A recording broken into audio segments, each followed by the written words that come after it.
और जिसमें प्रमुख देशों के नाम हैं, जिसमें संविधान संशोधन की जो परिकल्पना है वो दक्षिण अफ्रीका के संविधान से लिया गया है, जो आपके संविधान में निहित है।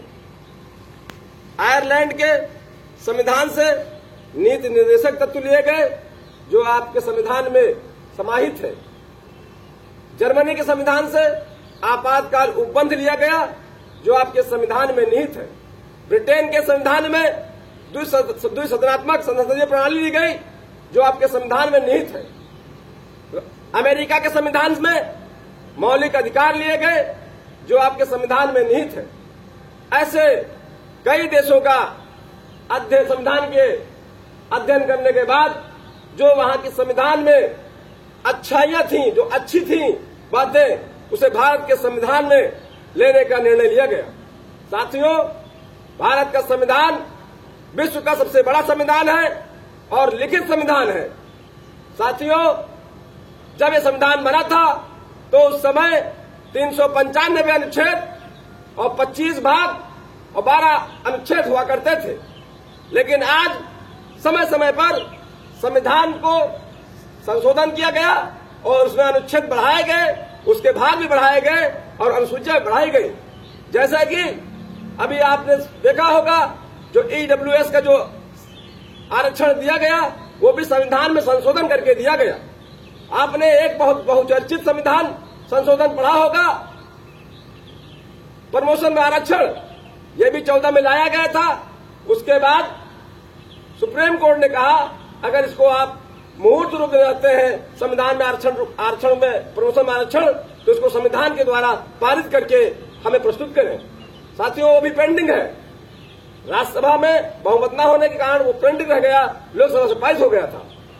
ऐसे बहुत से आपको मालूम है, आपके संविधान ने मौलिक अधिकार दिए हैं।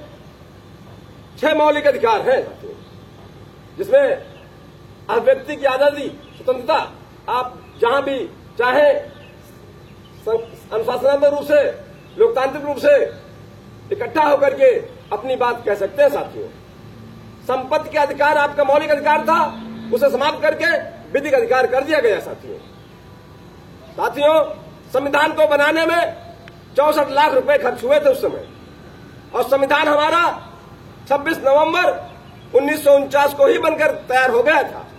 लेकिन उसे लागू किया गया पूरे भारत देश में 26 जनवरी 1950 को। साथियों, संविधान को बनने में जो 2 वर्ष 11 माह 18 दिन का समय लगा था साथियों, और संविधान सभा के अध्यक्ष डॉक्टर राजेंद्र प्रसाद को बनाया गया था।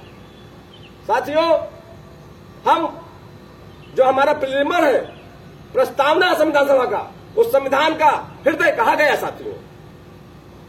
और आपको हम बता दें, संविधान में विविध भाषा, विविध रंग रूप, विविध धर्म जातियों के लिए सबको समान रूप से अधिकार दिया गया। साथियों, संविधान का ही एक आज उदाहरण है कि हम आप सबके सामने स्वतंत्र रूप से बोल लेते हैं, बात कर लेते हैं। इस संविधान का एक लचीलापन है। जहां हमारा संविधान कठोर है, तो वहां हमारा एक तरफ संविधान लचीला भी है। साथियों, संविधान, भारत का संविधान पूरे विश्व में एक अनोखा संविधान है। इस संविधान में आपको कई अधिकार प्राप्त है। साथियों, आज आप लोग कभी कभी हम देखते हैं, लोग संविधान के मौके पर अधिकारों की बात करते हैं। साथियों, जहां आप अधिकारों की बात करते हैं तो वहां अपने कर्तव्यों की बात भी करें साथियों, क्योंकि कर्तव्य भी संविधान में निहित है। क्या आपके कर्तव्य हैं, क्या ड्यूटीज हैं, आपके फंडामेंटल राइट्स क्या हैं?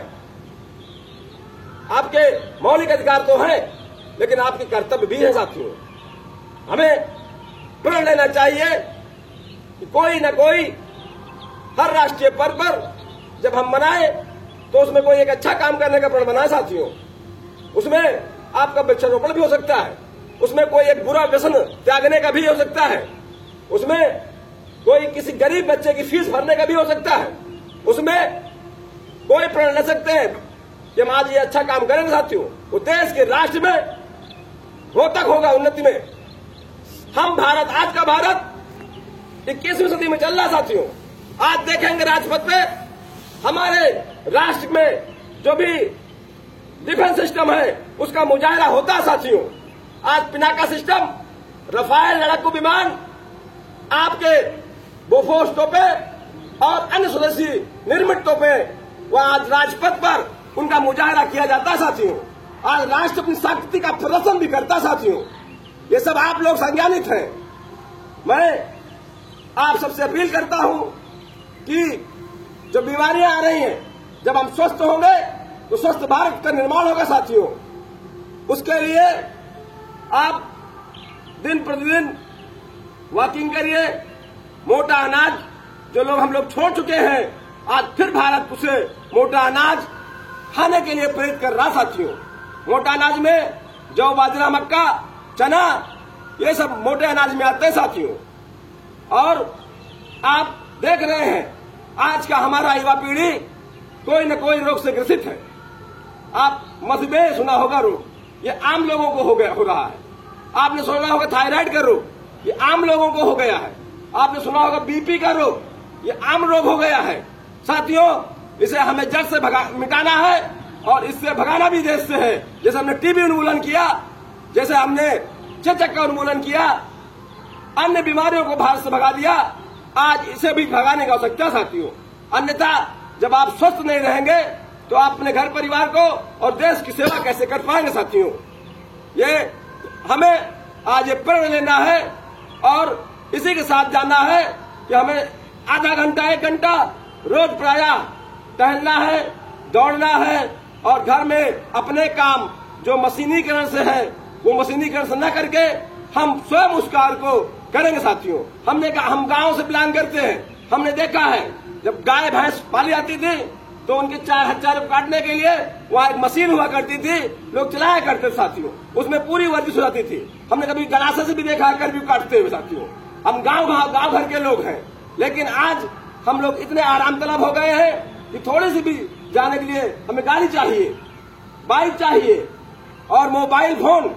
मैं आपको बता रहा हूं ये मानसिक रोगी बना रहा है साथियों। मोबाइल फोन का कम से कम इस्तेमाल करिए साथियों। मैं आपको बताना चाहता हूं, मेरी नौकरी 25 फरवरी 2013 को लगी। मेरे पास 26 नोकिया मोबाइल था और मैं संगठन में था सुल्तानपुर में। मेरी पहली पोस्टिंग वही थी 400 उत्केन सुल्तानपुर।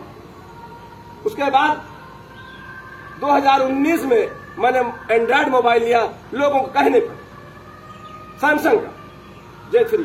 फिर लोगों ने कहा कलीम जी आप फेसबुक व्हाट्सएप बनाइए, ग्रुप में जुड़िए।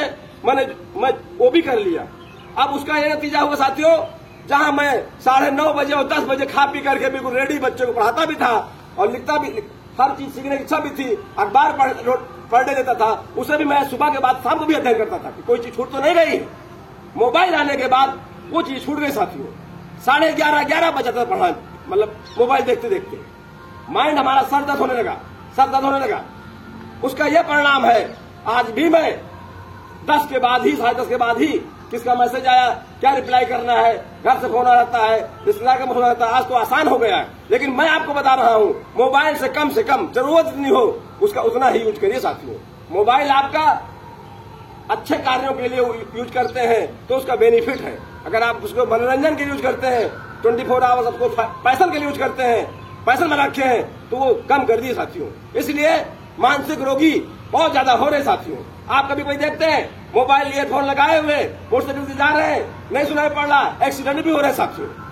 कभी कभी आपने देखा होगा। मैं इसलिए कह रहा हूं इन चीजों से आप बचिए और राष्ट्र निर्माण में अपनी योगदान दीजिए। जो भी हो सके हर व्यक्ति योगदान दे सकता है। अगर आप अपने खेत में गेहूं, धान, चावल, बाजरा उगा रहे हैं, वो भी आप राष्ट्र निर्माण योगदान दे रहे हैं। अगर अपने घर के सामने आप क्यारी में एक सोया, मेथी, धनिया, बथुआ उसको भी उगा रहे हैं, नहीं खरीद रहे हैं बाजार से, तो वो भी आप राष्ट्र निर्माण में योगदान दे रहे साथियों। अच्छे कार्य करिए, सकारात्मक ऊर्जा के साथ बढ़िए और साथियों हमेशा पॉजिटिविटी लाइए। आप अभी नवयुवक हैं, आप अभी गवर्नमेंट जॉब में बहुत से कम लोग साथी होंगे। आप लोग मेहनत करिए, आपके पास अपॉर्चुनिटी है, बहुत से आयोग बने हुए हैं, मेहनत करिए। जब भी आइए यहाँ पर कैंपस में पढ़ाई की बात करिए कि कौन प्रथम राष्ट्रपति हुआ भारत का, कौन प्रथम राष्ट्रपति हुआ, कौन उत्तर प्रदेश का प्रथम राज्यपाल रहा, कौन उत्तर प्रदेश का प्रथम मुख्यमंत्री रहा, कितने महिला मुख्यमंत्री भारत में रह चुके।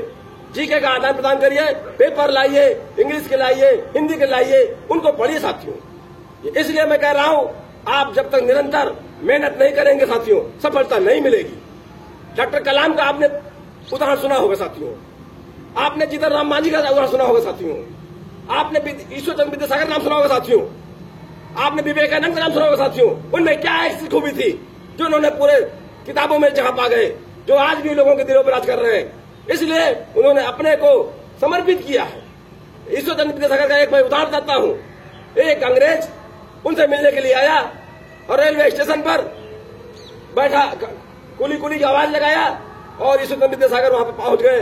कहा सर हाँ बताइए, कहा ये मेरा सामान लीजिए और ये सामान लेकर के चलिए।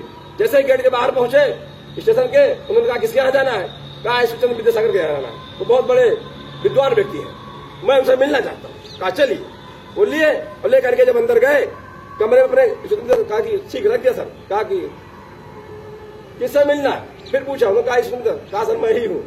वो व्यक्ति, वो जो अंग्रेज व्यक्ति था, वो शमशान हो गया।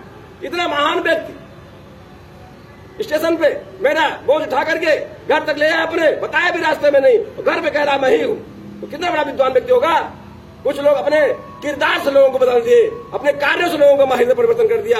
ऐसा काम आप लोगों को भी करना साथियों। तो मेरी एक आपसे गुजारिश है कि मोटा अनाज कम खाइए और ये टहलिए, मोबाइल को छोड़िए और राष्ट्रीय पर्व पर कोई अच्छा प्रण लीजिए काम करने का। एक पेच लगा दीजिए, एक बच्चा गरीब आपके क्षेत्र में होगा, बहुत ज्यादा सरकारी स्कूलों में फीस नहीं दे पाता, भर पाता है, उसकी फीस अदा कर दीजिए। जो भी अवेलेबल चीजें हैं, ये सब पुण्य के काम होते हैं, ये सब हमेशा याद रखे जाते साथियों।